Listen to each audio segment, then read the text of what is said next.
Capitana García y La Increíble Compañía presentan Historiarte los Sentidos, un podcast de historia, arte y cultura con un pelín de crítica. Disfruten del viaje al pasado. Comencemos.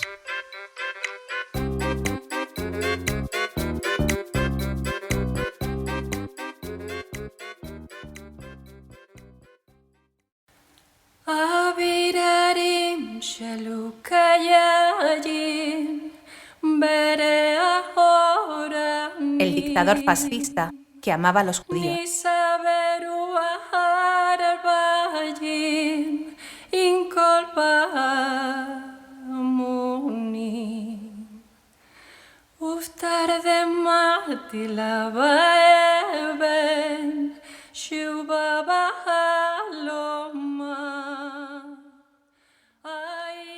¡Arriba! ¡Hagan sus maletas! ¡Rápido! Cojan solo lo imprescindible. Su documentación y alguna muda. ¡Vamos! El viaje será corto. Pero, ¿a dónde nos llevan? Nosotros no hemos hecho nada malo. Por favor, tenga piedad. Usted parece un buen hombre. En el nombre de Dios, tenga piedad. Acepte esta cantidad. Es mucho dinero y son tiempos difíciles. Llévese a los niños, salve a los niños. Mírelos. ¿Qué mal pueden hacer? Por favor, coja el dinero. Coja el dinero. Coja el dinero.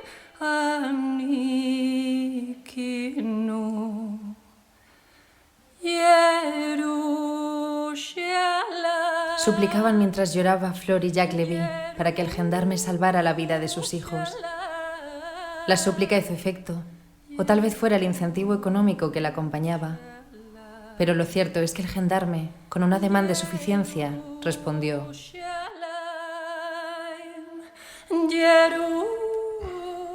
No sé. Está bien. ¿Cuál es la dirección y a quién se los llevo?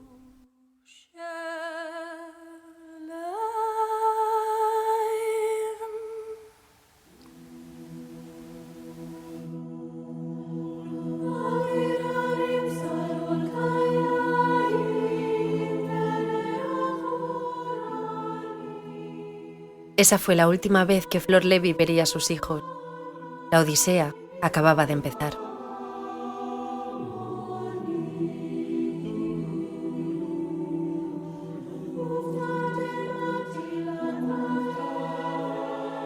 Hay familias que nacen con una maleta en la mano, que legan a sus hijos generación tras generación. Hay familias que han conocido la persecución, la huida y el exilio demasiadas veces.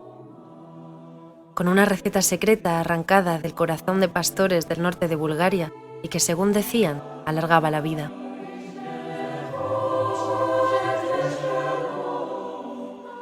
El yogurtero se llamaba Isaac Karaso Neama, un comerciante griego descendiente de judíos españoles asentados en Salónica.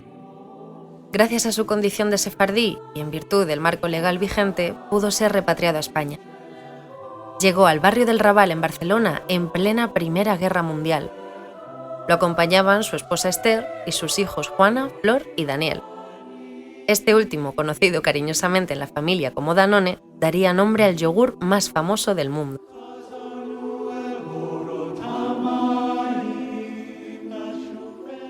La familia Karaso fundó la empresa Danone en Barcelona en el periodo de entreguerras. El éxito de su producto y la cercanía con Francia hicieron que abrieran una fábrica en el país vecino, motivo por el cual parte de la familia se mudó allí. Pero entonces estalló la Segunda Guerra Mundial y su condición de empresarios de éxito no los libraría de la persecución y el exilio.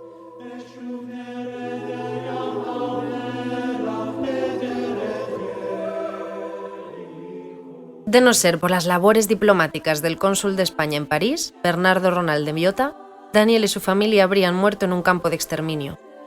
Su hermana Flora no tuvo la misma suerte. Al casarse con un griego asentado en París, perdió su condición de ciudadana española y tanto ella como su familia fueron deportados a Auschwitz. Si el gendarme que aceptó su soborno no lo hubiera hecho, probablemente sus hijos también habrían muerto, al igual que ella. Henri Jean-Jacques pudieron escapar con sus tíos a España y, milagros de la vida, lograron reencontrarse con su padre tras finalizar la guerra. Jacques Lévy había conseguido sobrevivir al campo de concentración. La esperanza de reencontrarse con sus hijos lo mantuvo vivo.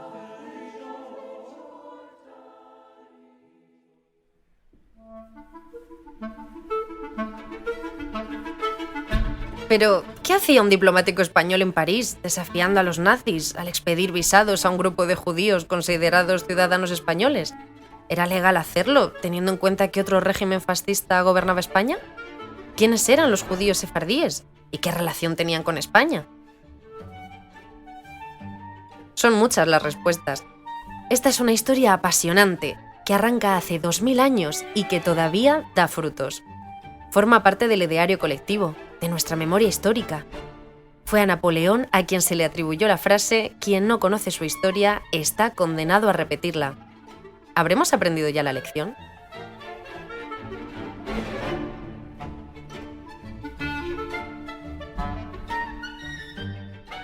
Correr, correr y correr. Este ha sido el papel del pueblo judío durante gran parte de su historia. ¿Y hay algo peor que andar sin rumbo? La incertidumbre de no tener territorio en el que afianzarse, el hacerles responsables de las desgracias de los sitios en donde temporalmente se ubicaron, los ha hecho hoy en día uno de los grandes pueblos supervivientes en la historia, sobre todo después del Holocausto. En ese contexto, la rama askenazí del judaísmo fue la que más se resintió. Sin embargo, muchos sefardíes consiguieron salvar la vida durante la Segunda Guerra Mundial, al ligar su historia a nuestra tierra, la que también fue, es y será su tierra, Sefarad.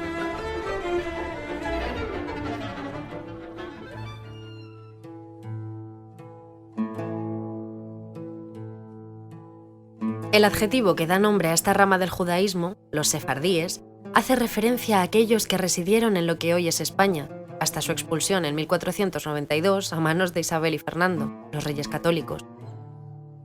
Dicho término proviene de la palabra Sefarad, nombre con el cual los hebreos bautizaron a la península ibérica en tiempos de los romanos.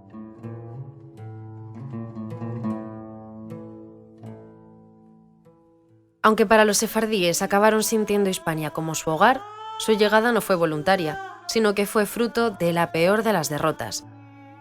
La pérdida de la guerra judeo-romana, acontecida en el siglo I, llevó consigo el castigo de su expulsión. Allá por el año 70 después de Cristo, el emperador Tito pretendía acabar con todo aquello que desestabilizara su imperio. Tras arrasar Jerusalén y dejar reducido a escombros el gran templo de Salomón, del que queda el Muro de las Lamentaciones, se propuso acabar con el problema judío, obligándoles a abandonar sus casas y dispersándolos por todo el territorio del imperio. Esta acción fue conocida con el nombre de diáspora. Gran parte de los desahuciados fueron enviados forzosamente a lo que entonces les parecía el peor de los horrores, al ser el lugar que más lejos estaba de sus hogares, Hispania. Con los corazones encogidos, sus escasas pertenencias y la incertidumbre de un futuro incierto, marcharon hacia la península, dispuestos a iniciar una nueva vida. Y así fue. Los judíos sefardíes permanecieron 1500 años en la actual España.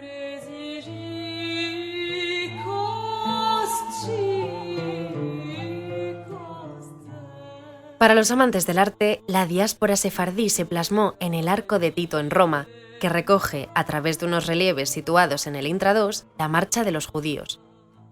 Concretamente refleja el momento en el que transportan el Arca de la Alianza que contenía los 10 mandamientos, además de una menorá o candelabro de 7 brazos y la Torá que había en el Templo de Jerusalén.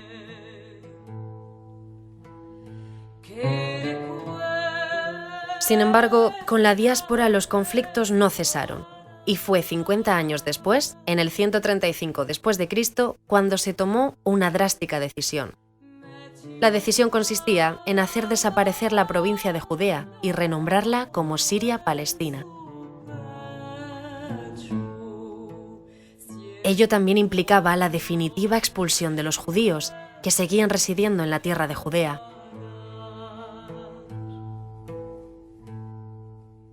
Nueva vida, nuevos retos, dicen. Para los judíos sefardíes, emigrar a la península ibérica fue como volver a nacer.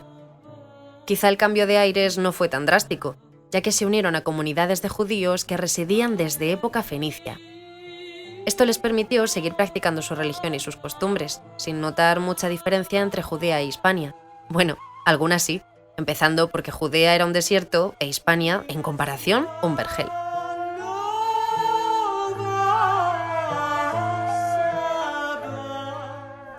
No obstante, su momentánea paz fue desestabilizada con la llegada de los visigodos.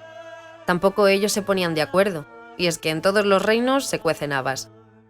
El problema estaba en que algunos visigodos eran cristianos y otros arrianos. Entonces el rey Recaredo, tras el Tercer Concilio de Toledo, decidió unificar religiosamente Hispania y acabar con la diversidad. ¡Qué novedad! Como sabemos, las minorías siempre juegan en desventaja, y en este caso se vieron gravemente perjudicados, tanto los visigodos arrianos como los judíos sefardíes, que no estaban dispuestos a renunciar a su religión.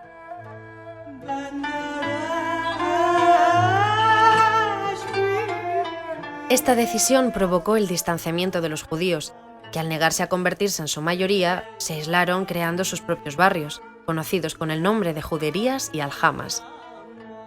Por su parte, los católicos visigodos insistieron, y el rey Sisebuto en el 613 promulgó un edicto de expulsión para todos aquellos judíos que no aceptaran su conversión al cristianismo.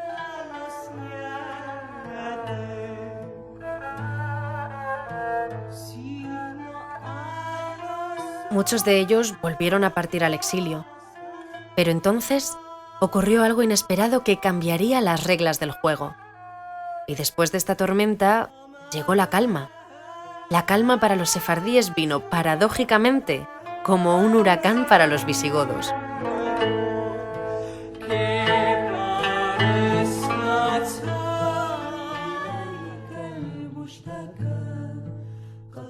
Allá por el 711, los omeyas entraron en la península ibérica para ayudar a don Rodrigo a hacerse con la corona. Sin embargo, al final acabaron estableciéndose en el territorio. La batalla de Guadalete fue la primera victoria de los musulmanes sobre los visigodos, que conquistaron en tiempo récord la península. Esta victoria trajo consigo una época gloriosa, con la creación de Al-Ándalus.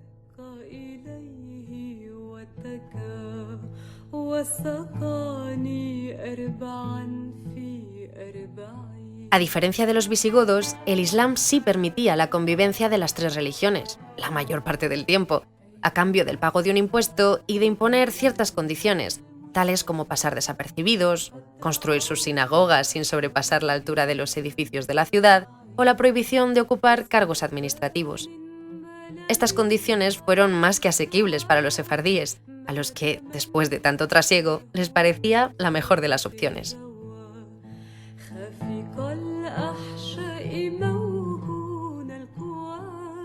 La cierta libertad de la que gozaban los judíos en Al-Ándalus les permitió dar un paso en sus actividades políticas y económicas. Mientras que cristianos y musulmanes rechazaban las actividades relacionadas con el préstamo de dinero por ser consideradas impuras, los judíos sefardíes veían en ellas una gran oportunidad para hacerse un hueco importante en la sociedad.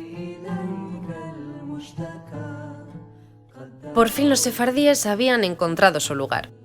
Desempeñaron oficios como los de prestamistas, recaudadores de impuestos y cambistas. Incluso llegaron a convertirse en embajadores y negociaron tratados con potencias extranjeras.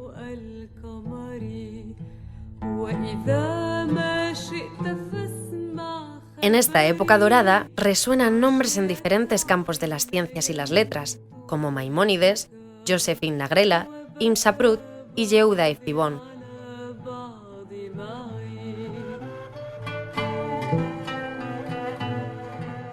Sin embargo, los siglos pasaron volando y en poco tiempo los cristianos ya dominaban gran parte del territorio. Estos no eran tan tolerantes y volvieron las humillaciones, persecuciones e incluso las matanzas y los saqueos. El más conocido fue el pogromo de Sevilla en 1391.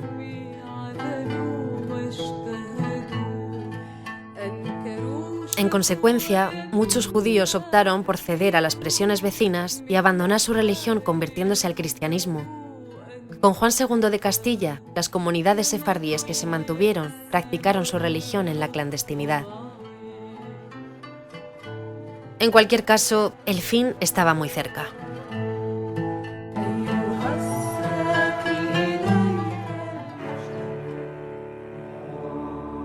El 2 de enero de 1492 cayó el reino nazarí de Granada. Boabdil entregó las llaves de la ciudad y posteriormente se produjo el abandono del territorio. Musulmanes y judíos, ante el celo religioso de los reyes católicos, veían peligrar su futuro.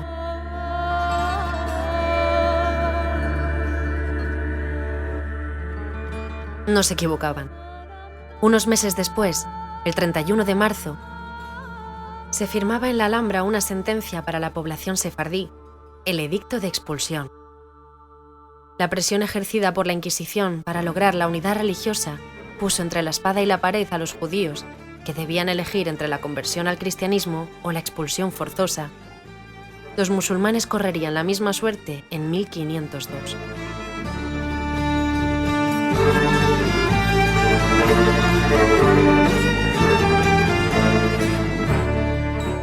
$300.000 fueron los sefardíes que escogieron el exilio. 4 meses tuvieron para preparar su marcha y buscar algún lugar que les permitiera comenzar de nuevo.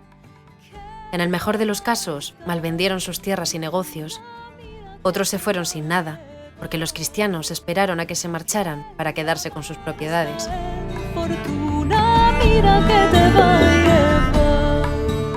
Ya no les quedaba nada. Lo único que conservaron fue la esperanza de que algún día podrían regresar.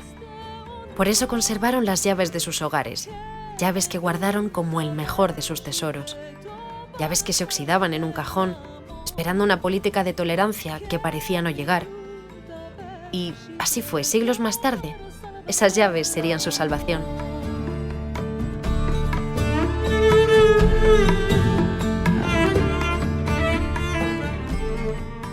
Con la nueva diáspora, los judíos marcharon en busca de un nuevo hogar en el que asentarse, y lo hicieron en el actual Magreb, Francia, Portugal, Italia y el desaparecido Imperio Otomano. Poco después hubo una segunda oleada migratoria de judíos conversos. La Inquisición, que no creía que la conversión había sido sincera, siguió hostigando a los sefardíes recién bautizados. En muchos casos, los judíos seguían practicando en la clandestinidad, pero en otros, aunque abrazaron el cristianismo con honestidad, la sombra de la sospecha los convertía en el objeto de la represión. Así que de nuevo hicieron las maletas y emigraron al norte de Europa.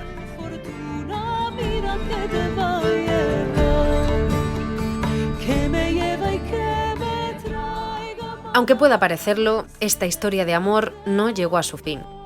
Llevaban a Sefarad impresa en el corazón y mantuvieron las costumbres, incluso ese castellano del siglo XV, que siguieron hablando a pesar del paso de los siglos.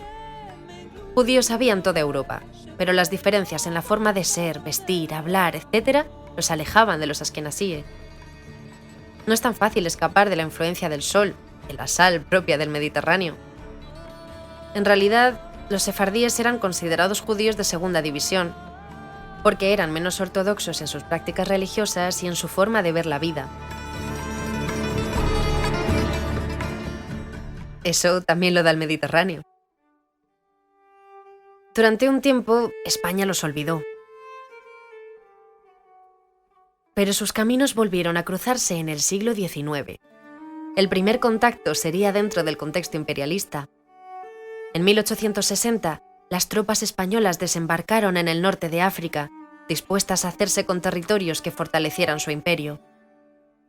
En este caso, la ciudad que pretendían incorporar y que daba nombre a la campaña imperialista era Tetuán.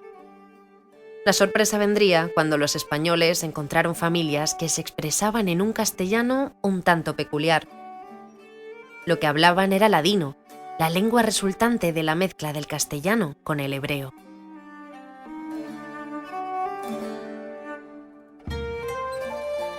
Sin embargo, los soldados españoles, lejos de mostrar compasión o curiosidad por ellos, manifestaron su rechazo.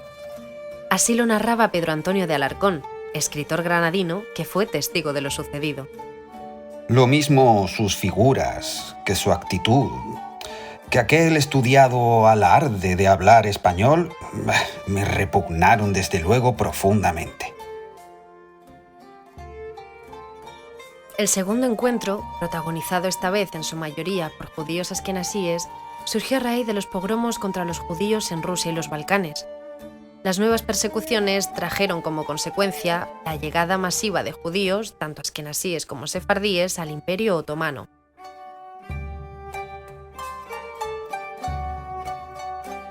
España ya era consciente por aquel tiempo de que esas comunidades judías que expulsó en 1492 estaban vivitas y coleando, y además seguían idealizando a su amada Sefarad.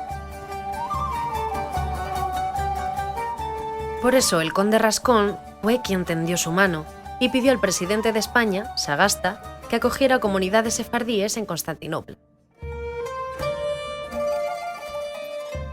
Este aceptó la propuesta, pero lo cierto es que sus intenciones no eran tan humanitarias, sino meramente estratégicas. El gobierno español llevaba tiempo pensando en establecer conexiones comerciales con la comunidad judía y vio en esto la ocasión perfecta para causar buena impresión y establecer dichas relaciones. Entonces llegó el senador Ángel Pulido, el político madrileño, que creó las bases que permitieron a los sefardíes regresar a España. Pulido era un hombre de naturaleza curiosa y aventurera. Por eso, en ese viaje familiar para conocer los Balcanes y Oriente Próximo, en el barco que cubría el trayecto entre Budapest y Serbia, se produjo el encuentro.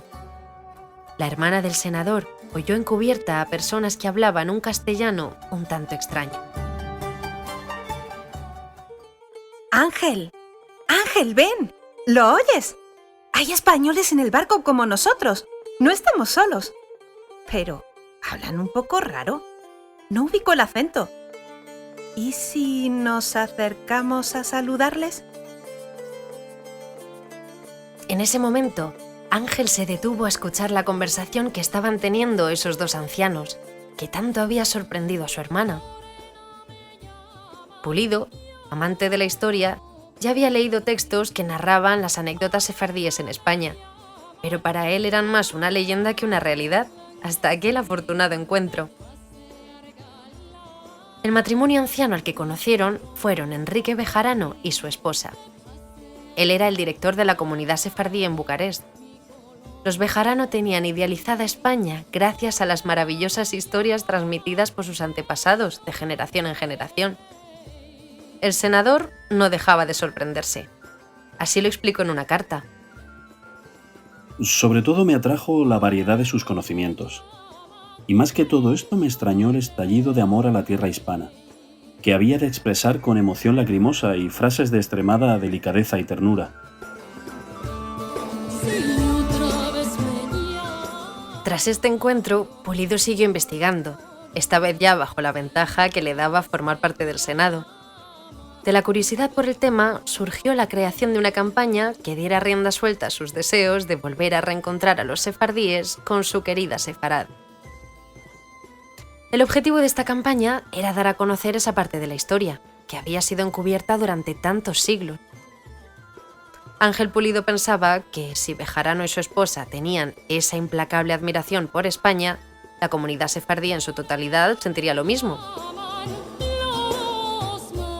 Prueba de ello es que se continuara hablando castellano en las comunidades sefardíes 5 siglos después. No todos los sefardíes pensaban igual, pero muchos sintieron curiosidad y emoción por la puerta que de nuevo se abría después de llevar siglos cerrada. Por ese motivo, dirigió la campaña hacia la consecución para otorgar la nacionalidad española a todos aquellos sefardíes que lo solicitaran. Poco a poco, Pulido fue captando la atención de grandes pensadores de la época, tales como Unamuno, Menéndez Pidal, Maura o el conde de Romanones, hasta llegar por fin a la opinión pública. Esto propició actos como la apertura de sinagogas en España o la creación de fundaciones de apoyo sefardí. Pero sin duda, su mayor logro, aunque no fue dirigido específicamente a la comunidad judía, fue la promulgación del Real Decreto por Primo de Rivera en 1924.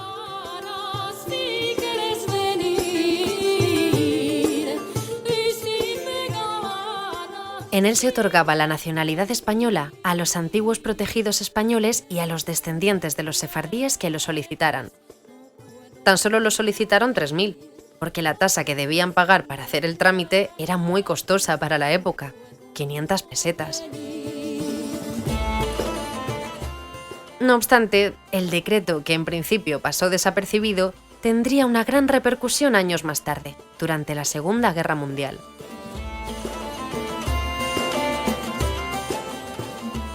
Luego llegaría la Segunda República, la Guerra Civil y la dictadura de Franco, así que la intención por parte de los fascistas de derogarlo cayó en el olvido, ante problemas mayores. Lo que estaba claro es que Spain is different. Aunque el eslogan es de 1976 y lo usara Manuel Fraga para atraer el turismo extranjero y así revitalizar la dañada economía española, no le faltaba razón. España es diferente.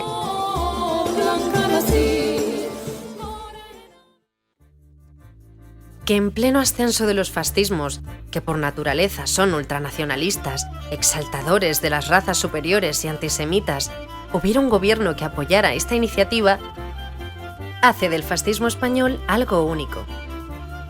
No obstante, hay matices, porque Primo de Rivera no era Franco. Con él cambia la cosa.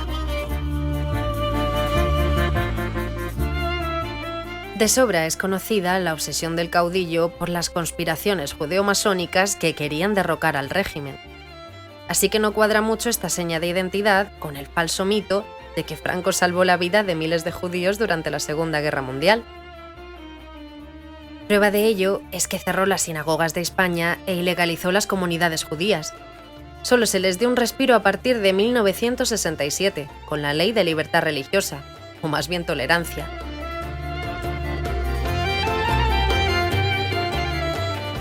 Entonces, ¿qué pasó en realidad? Por un lado, España acababa de salir de una agotadora y terrorífica guerra civil, cuando estalló la Segunda Guerra Mundial.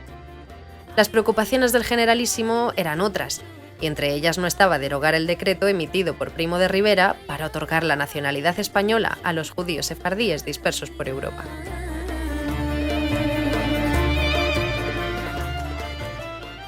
Se calcula que había unos 175.000 sefarditas en Europa en 1939. La mayoría murieron en campos de concentración, pero unos 7.500 de ellos, de 1942 a 1944, consiguieron escapar a través de España.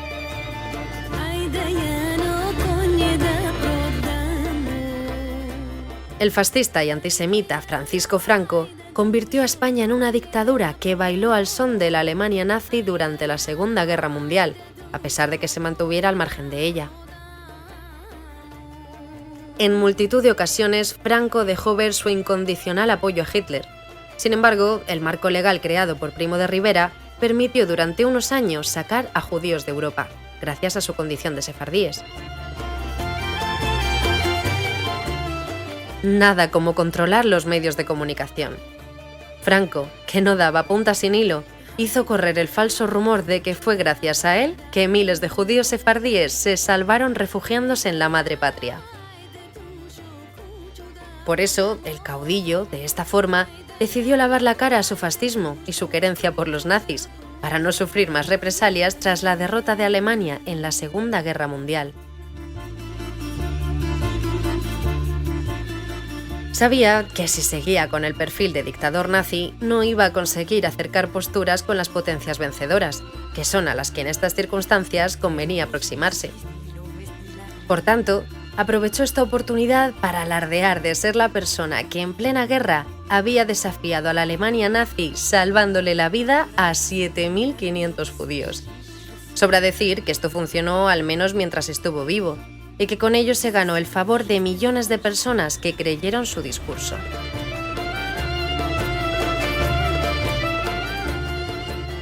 Pero si no fue Franco, como todos creían, ¿quiénes fueron los responsables de esta gran labor? Pues bien, la increíble hazaña fue posible gracias a diplomáticos españoles y otras almas caritativas que arriesgaron su vida y en muchas ocasiones sus puestos de trabajo por tender su mano a personas inocentes. En total fueron 18 funcionarios del gobierno español los que tomaron la decisión de hacer lo correcto, costase lo que costase, aunque tuvieran que enfrentarse al mismísimo generalísimo para conseguirlo.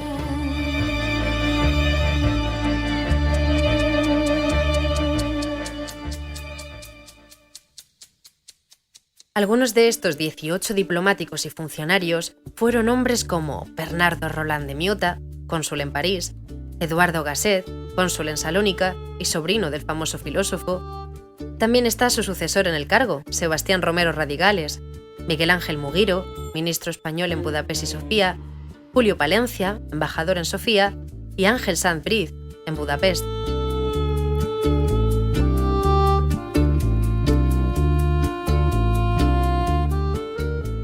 Los primeros en llegar a España durante la guerra fueron los judíos franceses que huían de Vichy. En un principio, estos no fueron amparados por su condición de sefardíes. Simplemente eran personas que huían atravesando los Pirineos y venían a parar a España, donde se les ofrecía cobijo y un visado de tránsito para poder permanecer de forma legal en el territorio. Sin embargo, el gobierno de Vichy no tardó en dar el toque de atención al gobierno español para que cesara la acogida de personas non gratas, como eran considerados los judíos.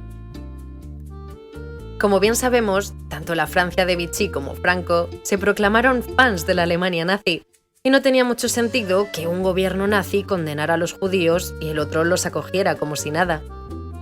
Por este motivo, a partir de 1942, España cortó el grifo.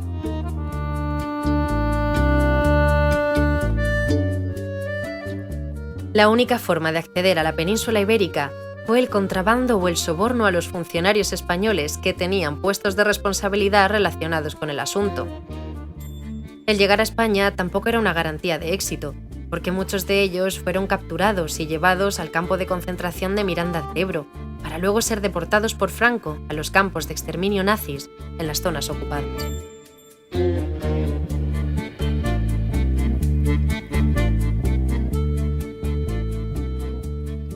En tierras francesas actuó el primer justiciero, Eduardo Proper de Callejón, secretario de la Embajada de España en Francia, quien se dedicó a expedir visados a los judíos que querían huir de allí sin el consentimiento de su ministerio. Una labor que no hizo solo, sino gracias a la ayuda del cónsul portugués, Arístides de Sousa Mendes, otro antisistema que desobedeció al fascista gobierno de Salazar.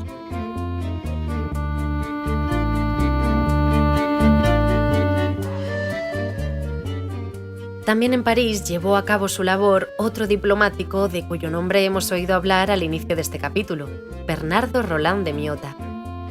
A este diplomático le debemos el placer de disfrutar de la cremosidad propia de los yogures Danone, ya que fue el responsable de salvar la vida de Daniel Carasso, hijo del fundador de la empresa y de 90 judíos más.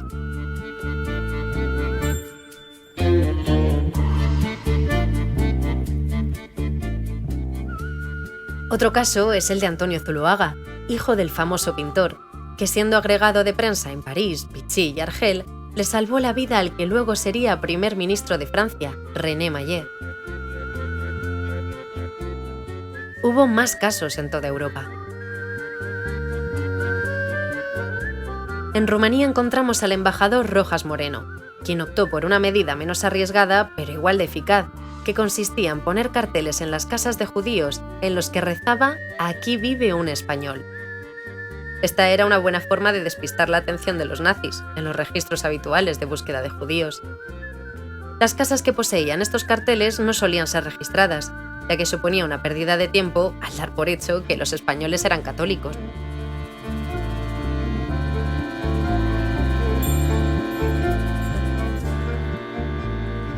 De Rumanía volamos hasta Grecia, donde destacó la figura de Sebastián Romero Radigales, cónsul general. Su labor se centró en un territorio concreto, Salónica. Allí se encontraba la comunidad más importante de judíos en Europa, formada por 70.000 miembros. Su objetivo fue protegerlos de las garras del nazismo alemán. Sin embargo, a pesar de todos sus esfuerzos, no fue posible, y pocos fueron los supervivientes.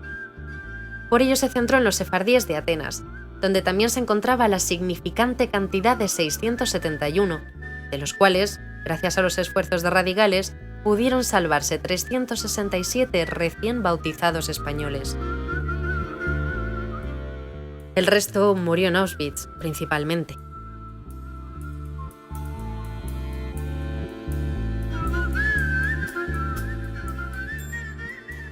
En la capital de Bulgaria, Sofía, conocemos la emotiva historia de Julio Palencia, embajador de España en Bulgaria.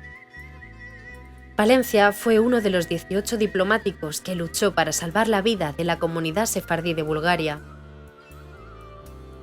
400 eran las almas que residían en un territorio hostil, esperando a ser capturados y ser enviados a campos de concentración. El embajador español se comprometió a ofrecerles ayuda e intentar por todos los medios salvar sus vidas. Su unión con la comunidad judía fue tan fuerte que incluso llegó a establecer lazos de amistad con una de las caras más conocidas, Léon Arié. Por desgracia, el comerciante Léon Arié fue ejecutado sin que Palencia pudiese hacer nada. Tras este duro choque, el embajador se comprometió a hacerse cargo de sus hijos, aunque le fuese la vida en ello. Esto enfureció a los alemanes, así que fue juzgado y declarado persona non grata en Bulgaria. Los nazis entonces presionaron a Franco para que lo destituyese del cargo, y este obedeció gustoso. No obstante, esto no pudo evitar que Julio Palencia cumpliera su palabra y adoptara a los hijos de su amigo, salvándoles así de una muerte segura.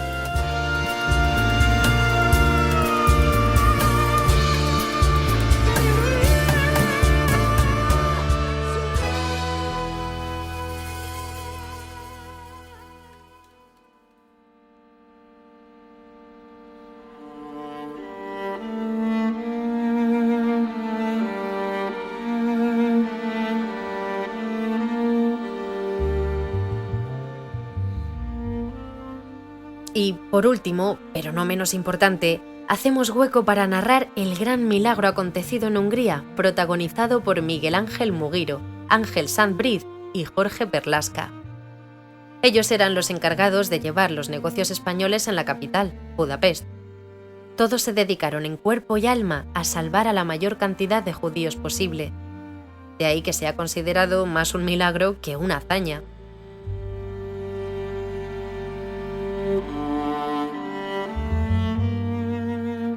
El primero de ellos, Miguel Ángel Mugiro, dejó entrever su debilidad por los perjudicados más inocentes de la guerra, los niños. Sencillamente le resultaba intolerable. Mugiro intentó por todos los medios salvar la vida de los más pequeños y, además, se comprometió a emitir informes donde documentaba la situación en la que se encontraba la comunidad judía y cuál sería su destino. Su denuncia constante le valió la destitución. Fue entonces cuando apareció en escena el llamado Ángel de Budapest, Ángel Sant-Brith. El título de ángel se lo ganó a pulso, al poner su vida en riesgo falsificando la documentación de miles de judíos askenasíes a los que hizo pasar por sefardíes.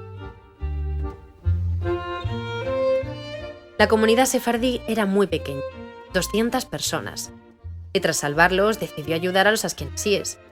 Sant-Brith no estaba solo.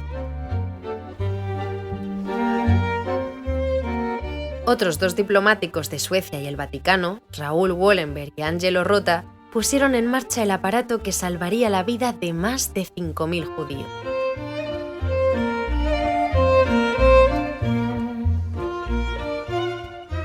Ángel Sant-Brith finalmente fue descubierto, así que fue cesado de sus funciones, por lo que tuvo que regresar a España. Pero ahí no quedó la cosa. Su puesto fue ocupado por uno de sus colaboradores, quien conocía a la perfección el engranaje de la operación, el impostor Giorgio Perlasca.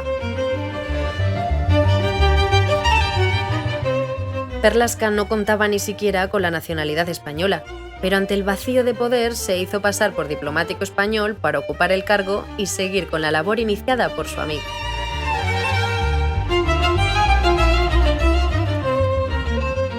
Estos héroes silenciados por una administración franquista que primero los castigó y después intentó quitarles el mérito, serían reconocidos después de su muerte.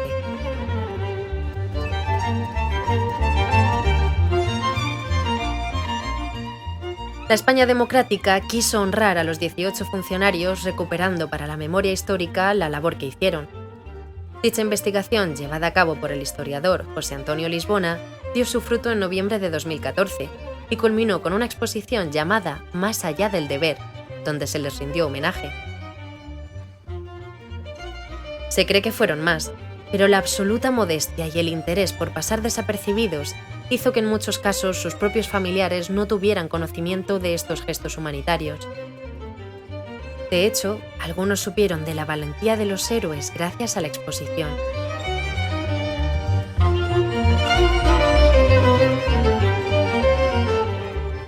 Imaginamos que se preguntarán, ¿qué pasó después de la guerra? ¿Cuál es en la actualidad la situación de los sefardíes en España? Pues bien, tras finalizar la Segunda Guerra Mundial, España siguió acogiendo a judíos que pudieran demostrar su condición de sefardíes, aunque no se les permitiera formar comunidades. Después llegó una oleada procedente de Marruecos, que tras su independencia en 1956 quedaron en situación de desamparo. Ya en la democracia, el Estado español promulgó la ley del 30 de junio de 1982, en la que de nuevo se aludía a ellos. En ella se otorgaría la nacionalidad española a todo aquel sefardí que demostrase tener 2 años de permanencia en el país. Sin embargo, esto no finalizó aquí. La última modificación legal fue llevada a cabo en 2015, cuando el Parlamento aprobó una ley por la cual se concedería la nacionalidad española a todos aquellos judíos que pudiesen demostrar que eran descendientes de los sefardíes expulsados en 1492. Lógicamente, esto era muy difícil de demostrar. Entre los requisitos para lograrlo destacaban saber español, aprobar un examen de ciudadanía y demostrar que habían tenido algún tipo de vínculo con España. Algunas de las pruebas aportadas fueron las llaves de sus antiguas casas, que habían pasado generación tras generación. En cambio, otros lo hicieron gracias a sus partidas de nacimiento. Antes de la Segunda Guerra Mundial era bastante fácil demostrar la condición de sefardí, pero la pérdida de multitud de documentos hizo que esta labor fuera más que difícil.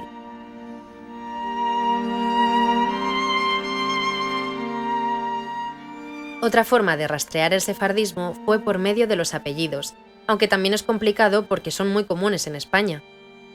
Históricamente aluden a topónimos como Ávila, Córdoba, profesiones como ballesteros, cuberos, los de origen patronímico como Sánchez, Ramírez, y a una cualidad física como Calvo, Cano.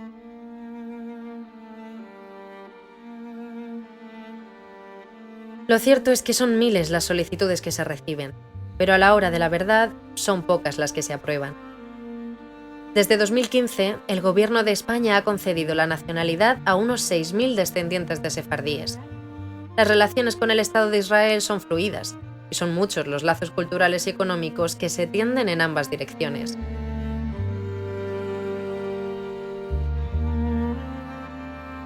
Según datos ofrecidos por la Federación de Comunidades Judías de España, en la actualidad viven unos 45.000 judíos en el país. Hay colegios específicos para ellos en todos los niveles educativos, aunque solo en algunas ciudades. Además, hay cementerios judíos y 30 sinagogas repartidas por todo el territorio. Las comunidades más importantes actualmente son las de Madrid, Barcelona, Sevilla, Málaga, La Línea y Melilla.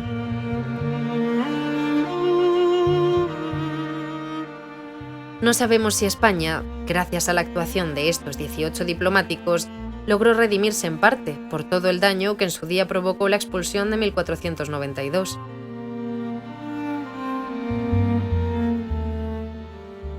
La historia, que es muy curiosa, ha ahora puesto a los judíos de Israel en el papel de agresor. Son ahora ellos los que han expulsado a los palestinos de sus tierras y sus hogares. El origen de este nuevo conflicto de difícil resolución tiene que ver con la creación del Estado de Israel en 1948, en Palestina.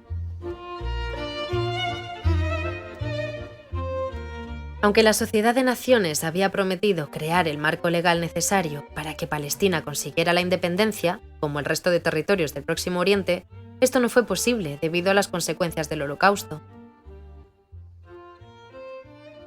El mundo sintió vergüenza y espanto cuando se difundieron las atrocidades cometidas por los nazis. Entonces, Europa con el apoyo de Estados Unidos, quiso lavar su conciencia, dándole un estado a los judíos en un territorio que ya no les pertenecía. Recuerden que habían sido expulsados de allí hacía 2000 años. Quienes allí vivían eran los palestinos, en su mayoría musulmanes. La nueva Israel lo tuvo claro. Los echaremos de allí como hicieron con nosotros.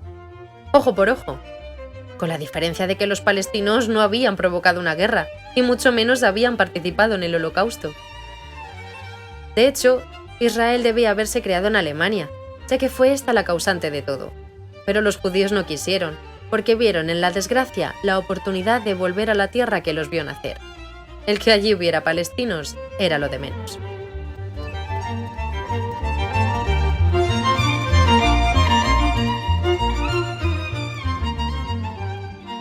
No hay que ver las noticias para saber que las guerras entre palestinos e israelíes continúan. ¿Estamos repitiendo de nuevo la historia? ¿O damos la lección por aprendida? Decídanlo ustedes.